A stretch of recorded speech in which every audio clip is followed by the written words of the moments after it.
you're just like, oh my God, you've got so many options and you kind of can only pick like, a very small percentage. So now it's been really eye-opening. Like when you get emails back from like agents and stuff and they're like, oh, it's just not quite the right fit or whatever. And like, you realise like, they have to turn work down that they like, but just they haven't got the space.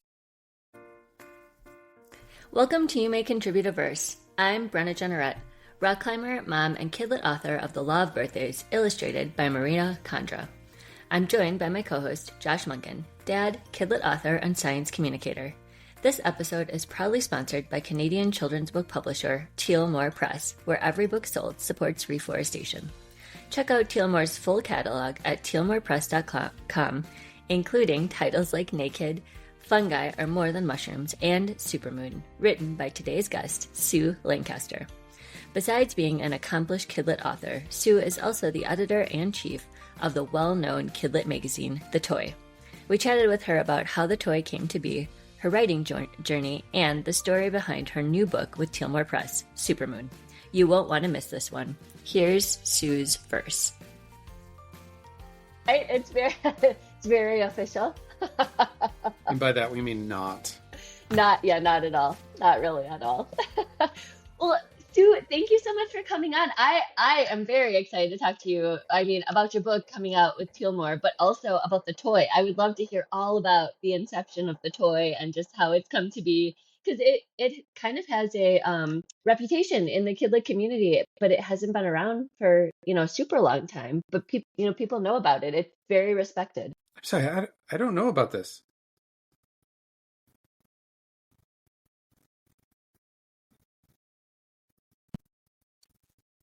Yeah, Josh, you don't know about Sue's magazine. It's a kidlit magazine of poetry. Yes, to be clear, The Toy. Yes. The magazine. Not yes. The Toy as in the, like, John did a plushie of your Supermoon or something. I was incorrectly. The Toy, not A Toy. Got it. Yeah, sure. Okay, yes, please continue. Yeah, tell us everything. How did it start? How did you find yourself sort of like in that position and wanting to do it?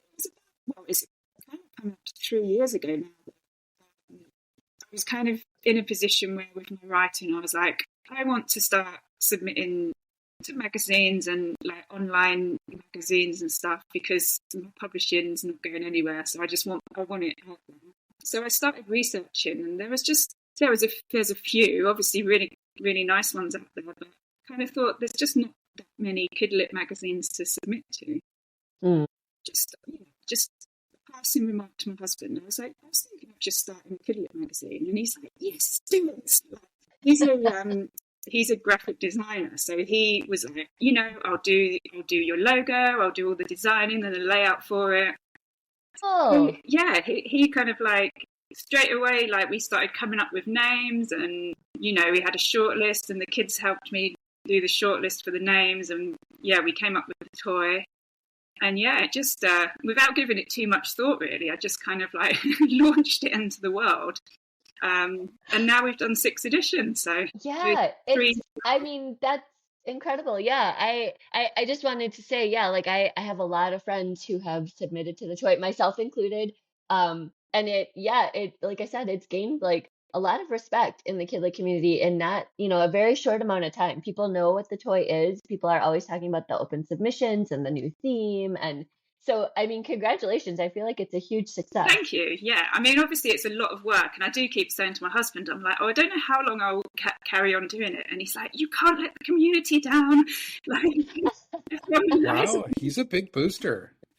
So no, it's ongoing for now. But yeah, obviously kind of at the moment it's a down period because there's no submissions and there's just been an edition out, so it's quiet at the moment, but as soon as like the submissions launch again, it's kind of like full into it again. Did you have an intention to get yourself into this kind of busy mess? So but because the thing that you led with was years ago my writing wasn't going anywhere, I wanted an outlet for that.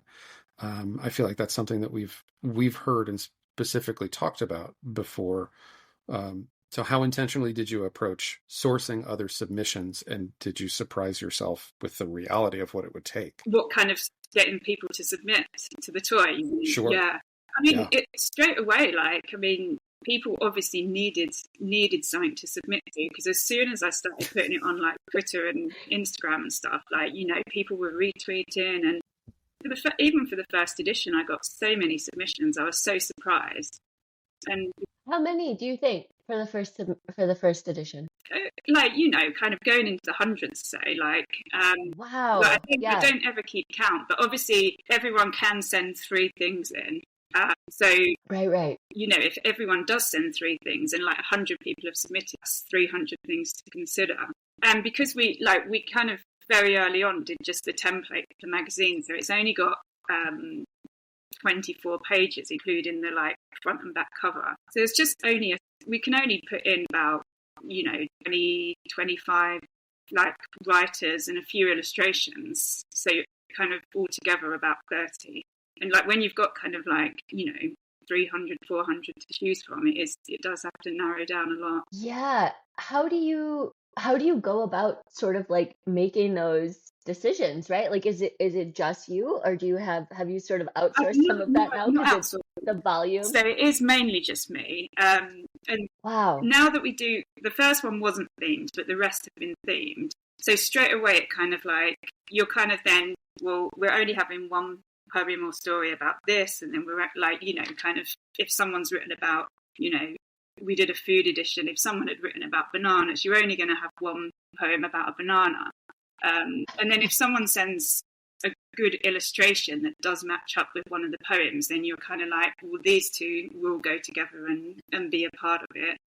So it's quite good to narrow it down with what illustrations we get, because a lot less people send illustrations, so you're kind of then matching up to what goes well with the ones you want to put in. Yeah.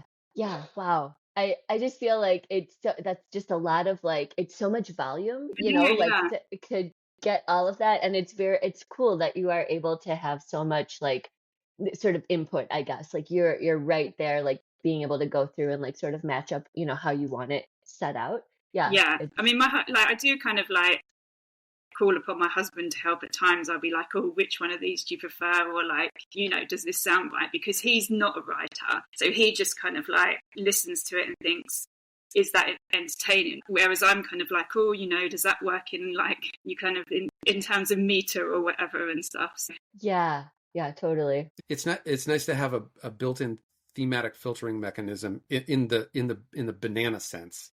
Yes, in the sense of it's just like, well, you just put anything. As soon as you narrow it down to a theme, and obviously we've just done space, so you're only going to have one about it, so you're only going to have one about kind of like, you know, the moon and the stars, so you kind of like straight away kind of narrowing down which you're going to include. And also, because we've got these kind of set pages in place, like some of the pages are in 2 columns, some are in like 1. It just depends what fits where. Because if a poem's slightly too long, the space we've got, unfortunately, I just have to say no, because there's nothing like, you know, it doesn't fit where I want it to go. So there's those restraints as well. Unless you believe in it so much that you're willing to work on editing, which feels like a real stretch time-wise, or a real commitment to make. If it was the only one of that type that I wanted, maybe then I would get in touch and say, can we? And I have got in touch with people before and say, can we take the line breaks out so it will fit in this space? Oh yeah. Even if the line breaks come out and it's kind of like, you know, going over onto the second line is fitting into the column and stuff. It just has to go. I can't work with this. Yeah.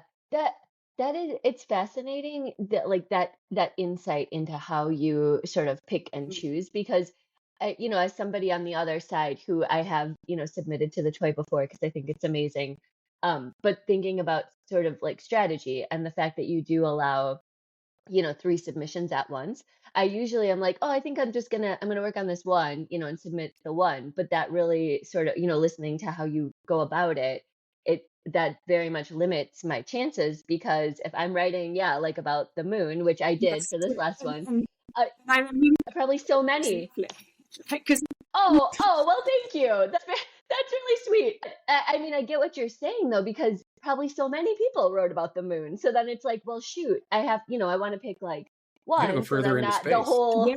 or right, yeah, totally. Or like, so the whole Yours magazine isn't is about probably one of the the ones moon. that just didn't fit into the space, because I remember like tinkering around with different ones for ages, and just like it probably was just either too long, or kind of the lines maybe were too long or something. So Yeah, no, totally. And you actually did send me a very kind note that let me know I had been longlisted yeah, for this edition, which was yeah, very sweet. So thank you.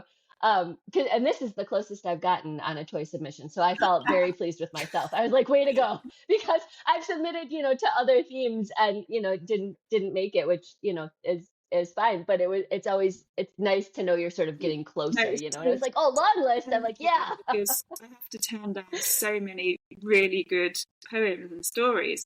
I bet. That's the worst part for me, because you have to send all these emails saying no, I'm sorry, and it's like your work's actually really good. It just doesn't quite fit in, or there's another poem that's almost identical that has gone in and whatever. So Yeah, no, totally. I bet I feel like from what you're saying, because you are a writer also, it's probably been really good insight, having people submit to you and being like, oh, okay, I get it. When someone says like, it's not right for my list, or I'm so sorry, like it just, I just can't take it on. You're like, no, I get that. Like I get that in a whole different way. it really has, and I don't get anywhere near the submissions that like an agent or like a publisher will.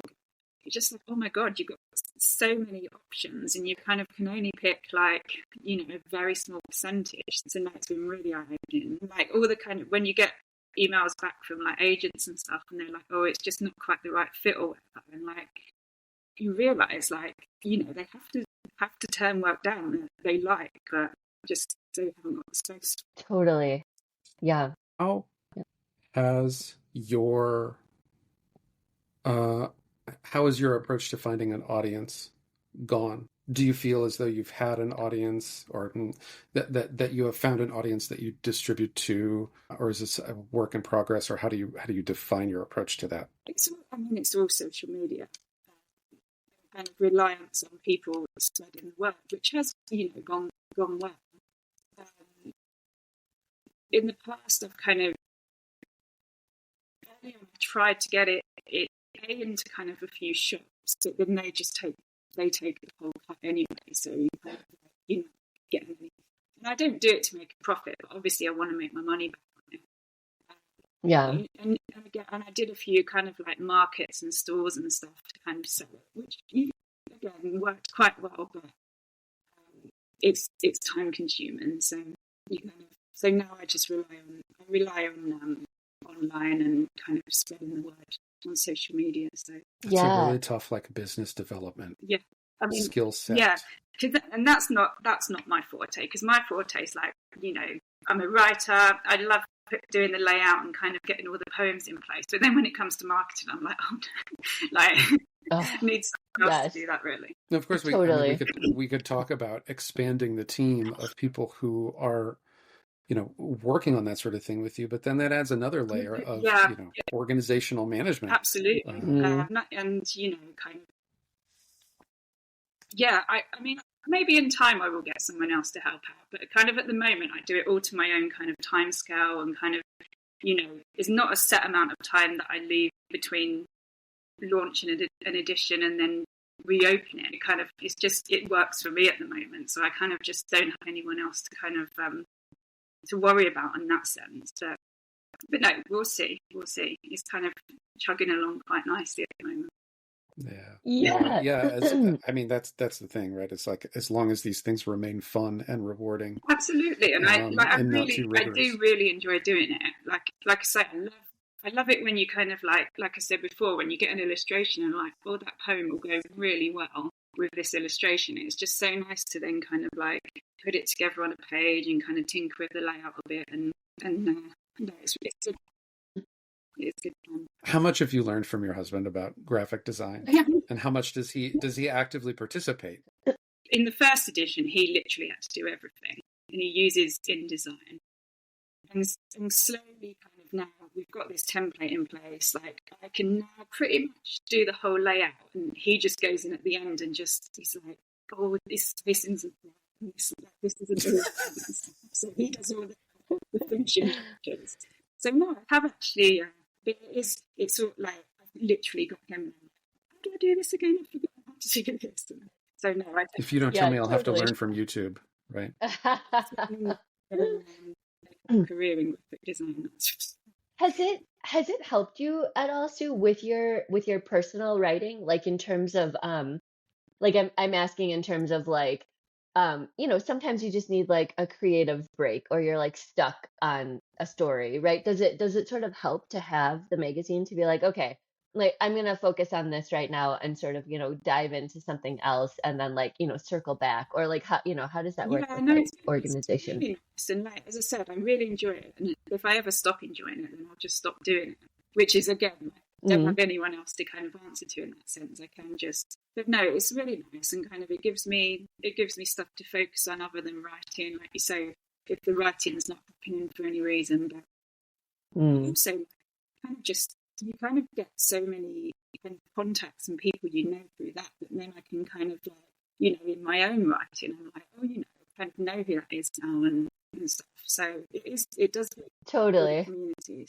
Yeah, I was gonna say that's a great way to build a community. Like that's a whole different sort of spin on that, because I know a lot of people talk about, when you're starting out as a writer, especially a kidlit author, you want to sort of like, you can work on building that community, building your brand, before your book actually comes out. So when your book does come out, people know who you are, and they're like, oh, yay, like, I can't wait to read blah, blah, blah from whoever, and they want to sort of get behind you. And this is another great way to do that. 'Cause, when I first started, which is not that long ago, like 4 years, 5 years, everyone was like, oh, start a blog, like start a mailing list, whatever, which that just sounded terrible to me. I don't want to write a blog. That just doesn't sound like a fun time. Yeah. So instead, I'm doing the podcast, which is great because I love to chat and whatever, right? So I get to meet people. But you're in a sense doing the same thing, but you're also, making this amazing magazine for kidlit writers to support and, be a part of. So it's a cool like loophole or like backdoor to like building that obviously community. I coincided the space edition with the release of Supermoon. Then obviously Tielmour Press sponsored it. So it all kind of tied in, and then there was like, advert at the back for Supermoon in the space editions. It just gets awesome, a bit more of an audience than it maybe would have done. So. Yeah, no, totally. Should we segue to talk about Supermoon? I think that would be good segue.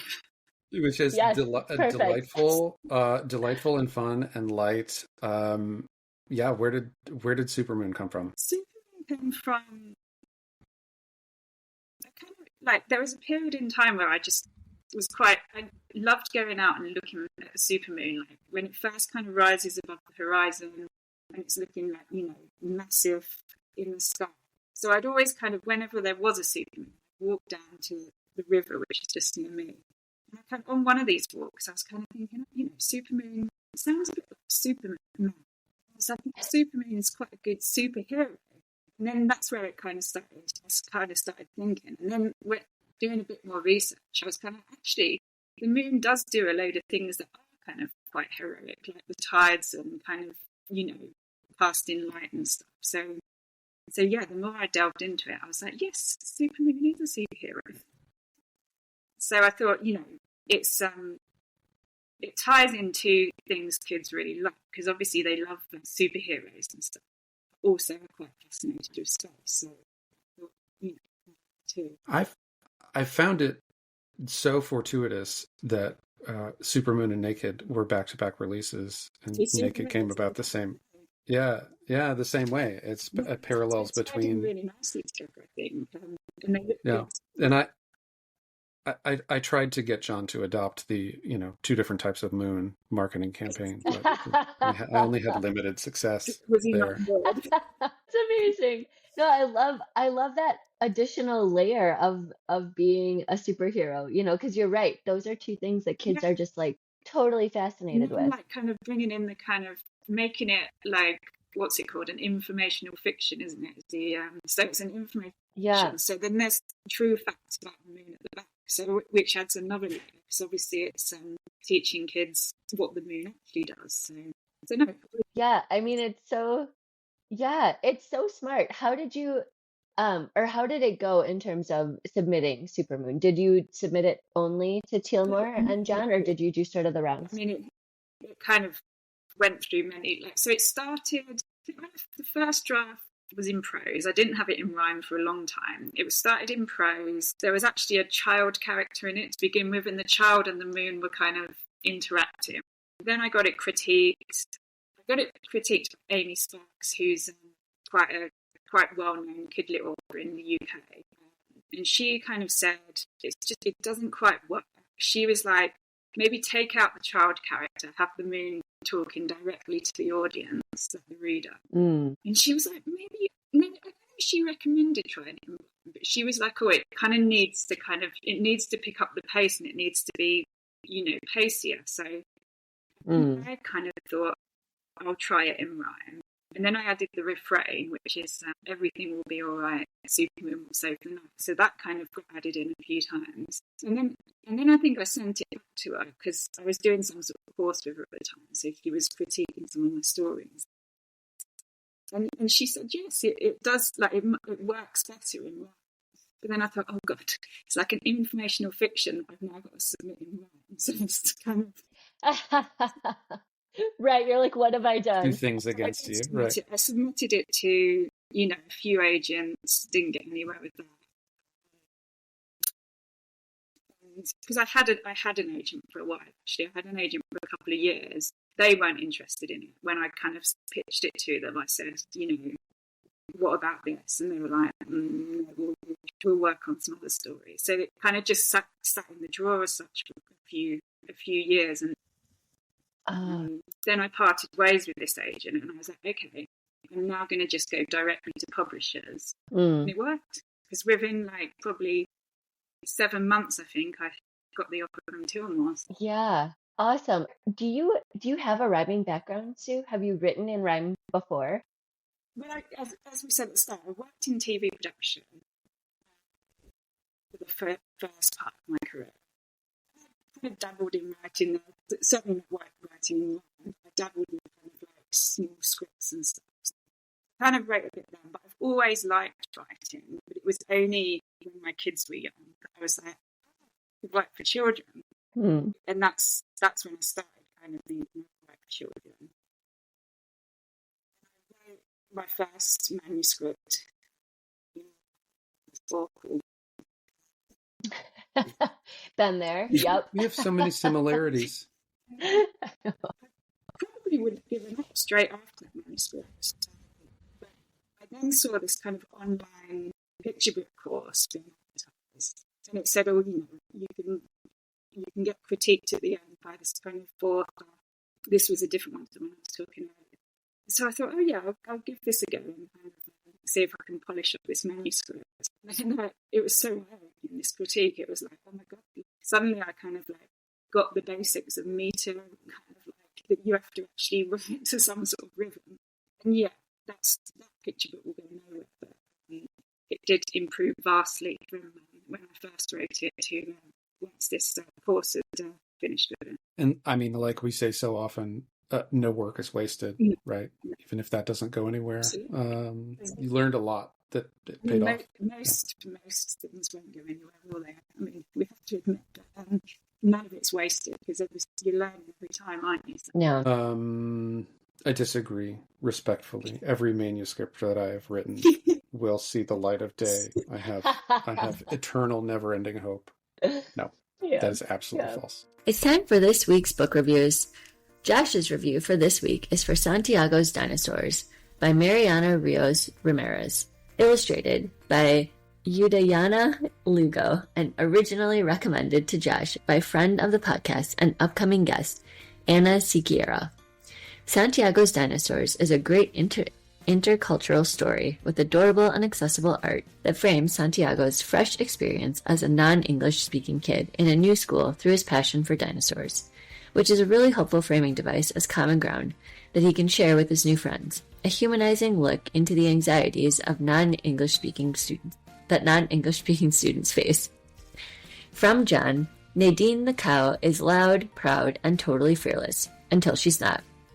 I Am Cow, Hear Me Moo is a bovine tale of big talk and even bigger backpedaling.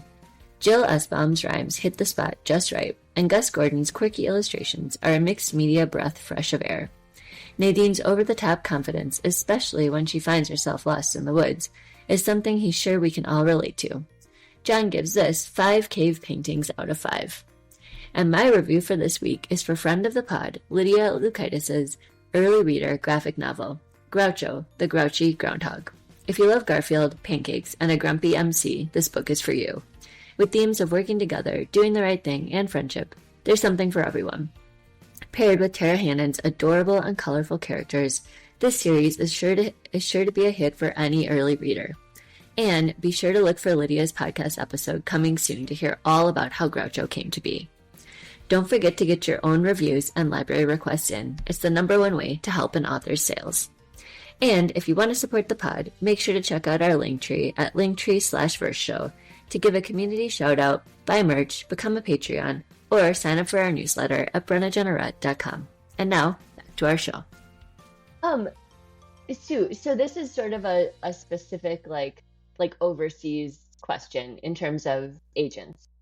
Do you find it easier being in the UK and like submitting directly to publishers over there without having an agent? Because I feel like in the US it becomes a lot more there's more of a gatekeeping sort of like level you have to cross into, and you need that agent. But from what I've heard from people who live overseas, it's not always like that. People don't always need an agent. Do you find that in the UK, or is that not true? It's vastly different from the US because it's still you can only get to very small publishers if you haven't got an agent. Oh, okay. And stuff. And there's not a huge amount to submit to. But then again, there's not a huge amount of picture book agents in the UK. Like that, once you've kind of submitted to the kind of handful of ones there is, that's it. Yeah, totally. So I think most people in the UK do tend to kind of branch out to the US. Like I've submitted to kind of a lot of US agents and kind of submitted to Tielmour Press here in Canada. So. Yeah, right. I would like to be represented again. But I'm not in kind of any immediate rush. Like I do a query every now and then. That's kind of. I've got a new picture book coming out in May, which is with another small press who I submitted directly to, and that's a UK one actually. So at the moment I'm kind of having more luck with submitting directly than I did when I had an agent. So yeah, I feel like that can be very much on your side if you're sort of not at all in a rush, to be agented again, or you've got things going on. Like I say, I would like to be, and I have since getting these 2 publishing deals. I've submitted queried agents and said, I've got these I had one book kind of I've signed the contract for. Like I've got another book I've got the contract coming for, but you're so kind of so inundated. It has to be right, doesn't it? So, totally. Kind of. If I see someone's open and they've only got a short opening, I'll submit to them. But yeah, I'm kind of in no rush. I quite like just having the control of doing it myself. Totally. Just make my own magazine. Exactly. Yeah, why not? Exactly. Like I kind of, when I've had an agent, you have to kind of pass responsibility, and I found that really hard. Like, I like to kind of be the one sending my stuff out and getting the responses and stuff, rather than just waiting. Yeah. It depends on your desired outcome, right? Your personality and your patience. Absolutely. Totally. Can you say more about your book that's coming out? That's what I was going to ask. Came out? Let's explore. It's actually another rhyming one, which is quite... wow, you're on a roll. A niche. It's called Outside the Box. It's about a fox who doesn't feel like he fits in with the other foxes, he doesn't want to do the same thing. He's not like sneaky or sly. He doesn't chase chickens. He doesn't, he doesn't eat mice and stuff. So he kind of heads off to the city to kind of discover himself and find who he wants to be. So I won't say because I don't want to spoil the end. But yes, so yes, it's fun. It's different from Supermoon. So obviously it's fiction. It's not informational fiction. But no, it's all. I think the illustrations and the cover are finally done. It's about to go for pre-order. I should get a copy of the paperback soon, so that'll be exciting. Oh, that is exciting. So can you shout out the publisher and then also the release date again, so that people know where to find it? HB Publishing House in the UK. The illustrator is Udayana, who's done some lovely illustrations. And the release date is the 21st of May. Oh, that's so exciting. Yeah, it's coming up. And wait, and Supermoon came out when? In November. Oh, that's right, because it paired with, yes, I was like, when did it like just came out? Wow, this is this is an exciting few months for you. Wow. I mean, like, because I signed the contracts for these two stories within about 3 weeks of each other. So, and that was like the story of last year. Like, so that was the most, like, it was the best writing kind of month I'd had in terms of progression. Yeah. It's like, I was like, years and years. Nothing happened. And then two within 3 weeks. Yeah. And then go back to waiting. And I have actually had an offer for another picture book. So there could be a third in the pipeline, but I've yet to receive the contracts. That's obviously. Oh my gosh. The contract has. So we won't say any specifics, but since this will come out in a few months, congratulations on that one. We'll just go ahead and project.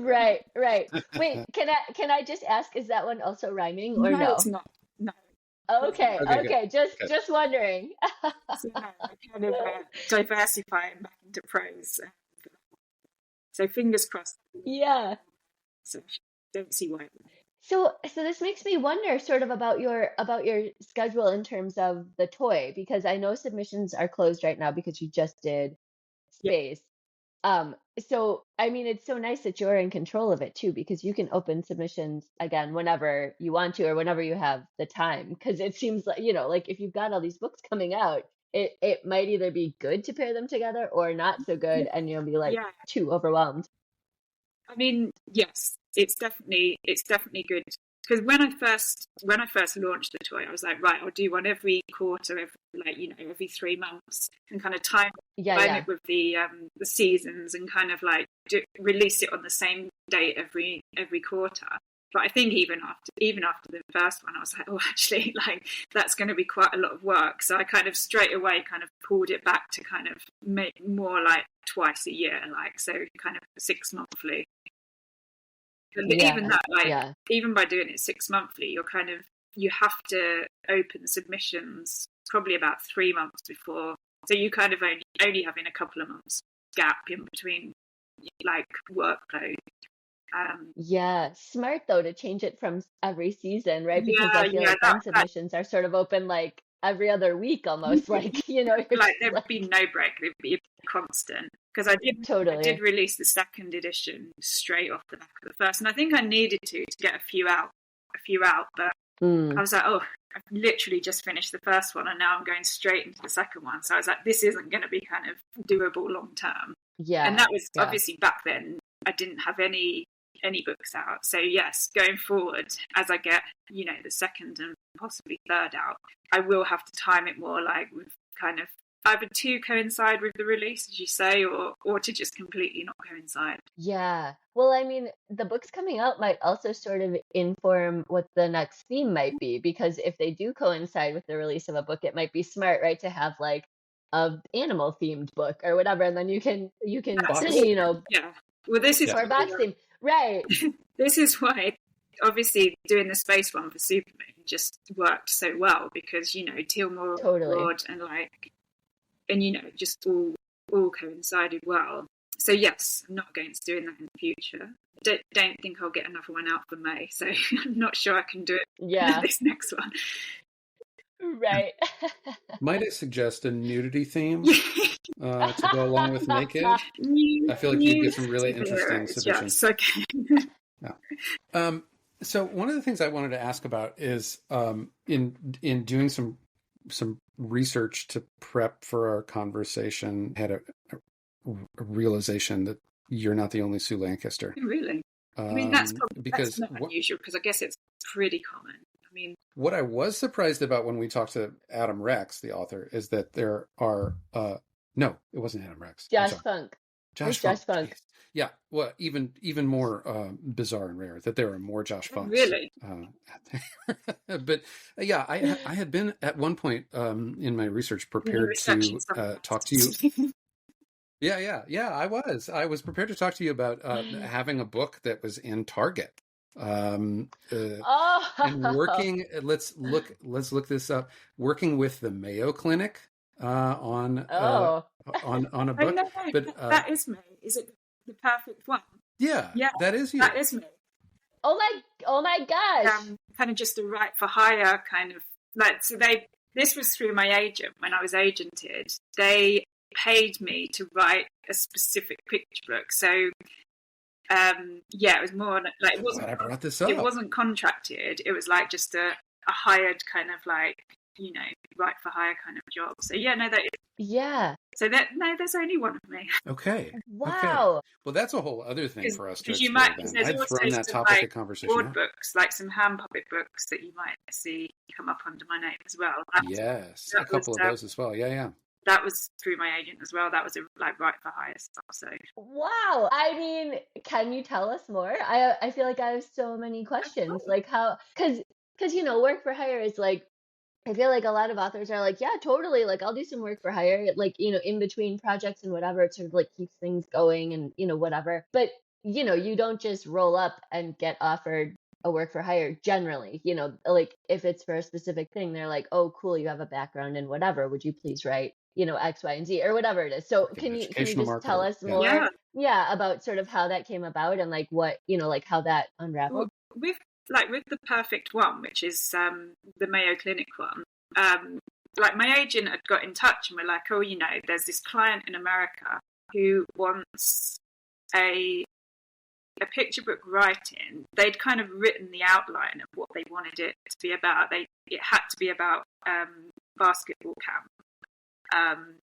and it had to be about two sisters competing to be like the perfect sister. And I was like, okay, I don't know anything about basketball because like we don't really play basketball over here, but I was like, I'm willing to. So I just had to write a kind of a little paragraph, I think, like maybe like the opening spread, I think I wrote for them, and they sent it off, and I thought, oh, there's no way I'll be picked.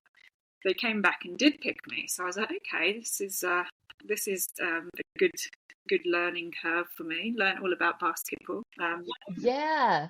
So was it informational fiction then? No, it was it was a story, but at the end of the book, like a child psychologist has written like a spread of notes about how striving for perfection isn't always necessary, and kind of like ways to deal with a child who kind of struggles with sibling rivalry and kind of trying to be perfect against their siblings and stuff. So no, it's not informational fiction, but there is obviously information at the end. Right. Well, and you, like you said, you had to learn about basketball so that you could actually write the story and use the right terms. So it's not like, oh, she scored a home run, and you need to know like what you're talking about. Yeah, that was fun. And I did, like I say, I did do a few.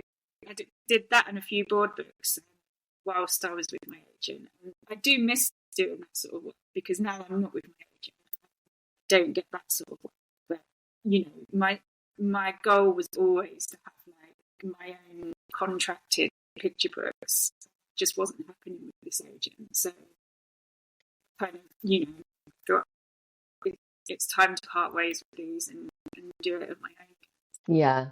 And that's what I did. So those the puppet board books,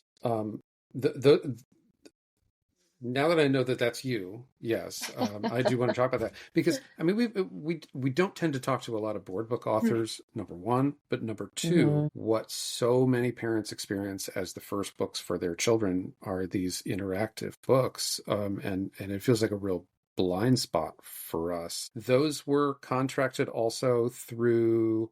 Was it Mayo Clinic Press, No, like no, this the was perfect one? There's another one. it's a publisher called Imagine That, which is a UK-based publisher. They do a lot of kind of interactive board books and picture books. And the agency I was with worked quite closely with them. I think they do a lot of like work for hire stuff for them. So so again, they kind of got in touch and said, would you be interested in doing some stories around these hand puppets?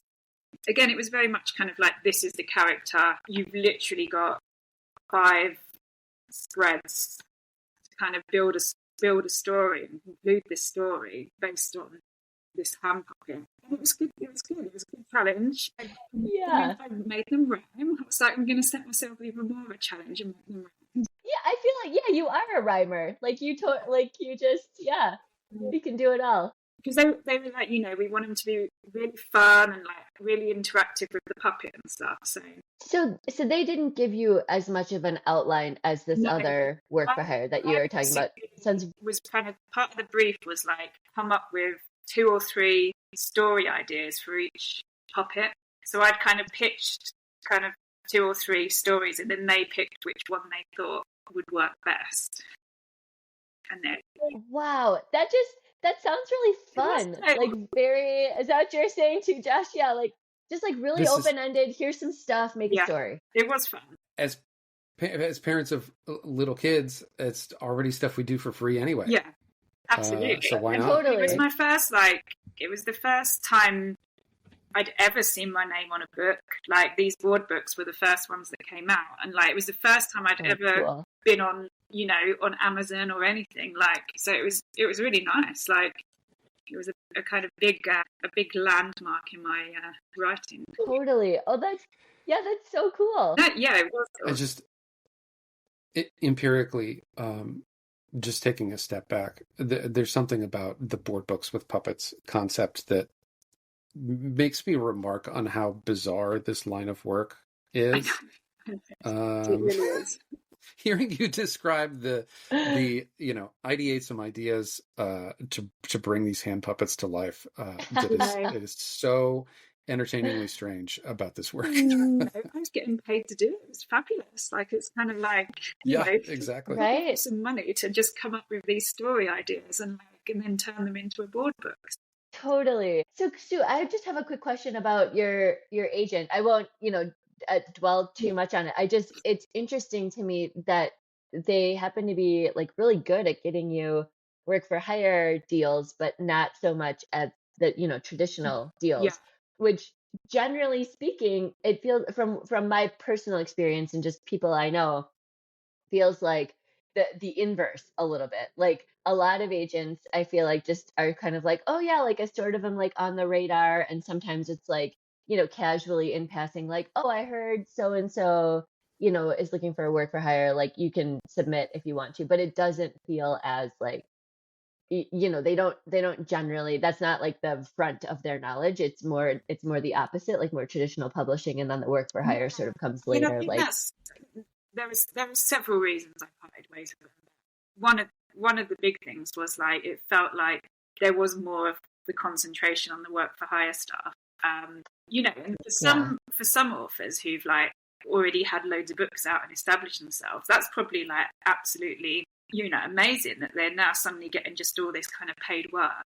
But for me, as I said, like I was just itching to kind of get this publishing deal, and it just wasn't happening through them for whatever reason, for various reasons. So and to pull this apart even further, one of the things that we have so many conversations with authors about is this notion of you get excited to be offered representation, and this is through when it doesn't work out through no fault of the author or the agency necessarily, but we don't know the relationship that we're getting into. We don't know the fullness of our mutual or separate goals, right? Absolutely, yeah. And you know, I don't regret trying it.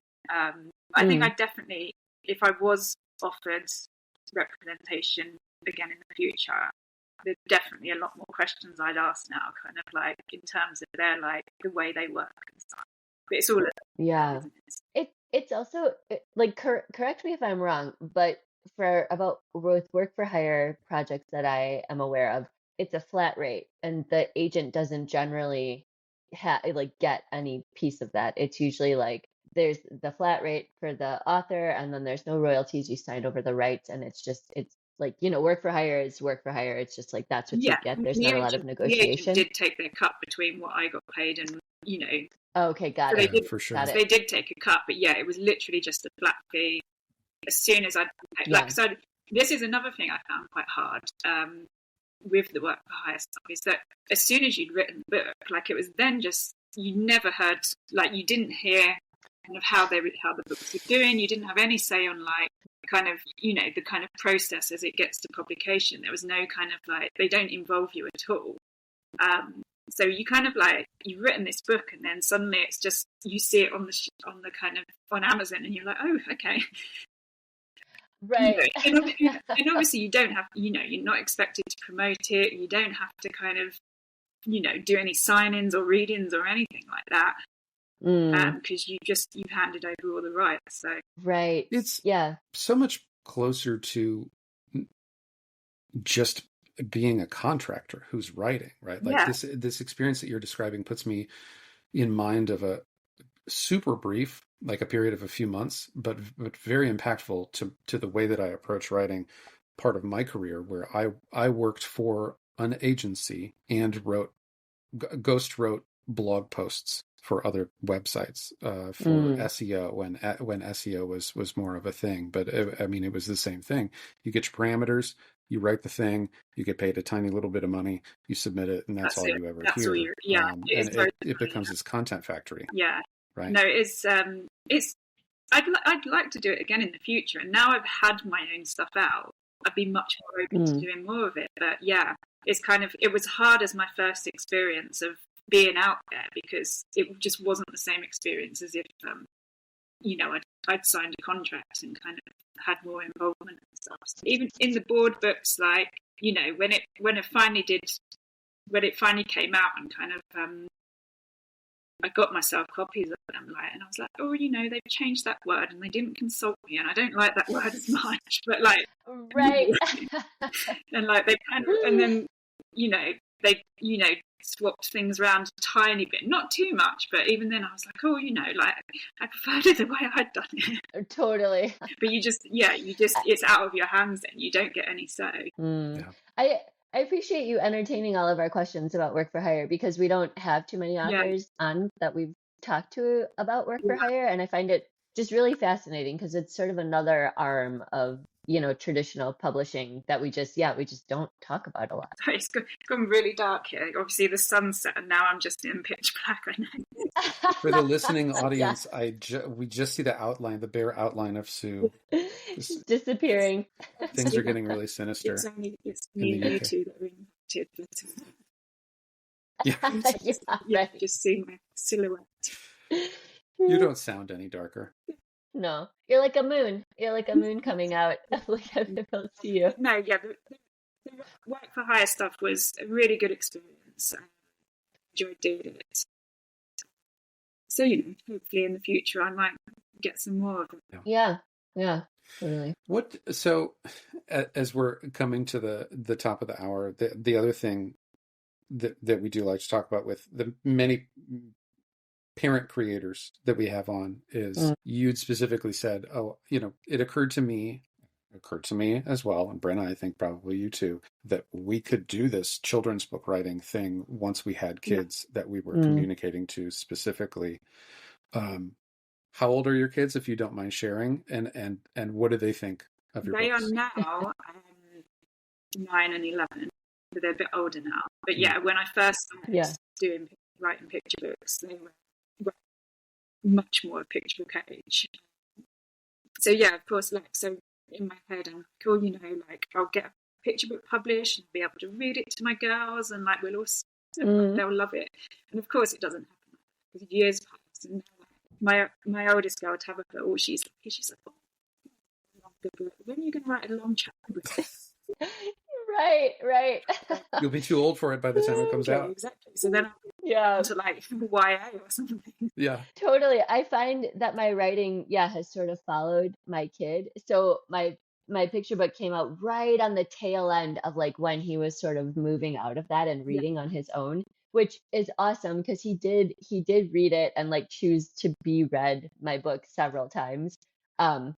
Which was, that was like true success for me. I just was like, oh my God, amazing. But now, he's moved on to reading on his own. He's into graphic novels. So I'm like, oh, cool, I could write a graphic novel, right? And now he's like chapter books. I'm like, oh, I should write a chapter book, right? And so I'm sort of just like following on his coattails because it's like, I have written one chapter book on the back of Tabitha saying, why don't you write chapter books?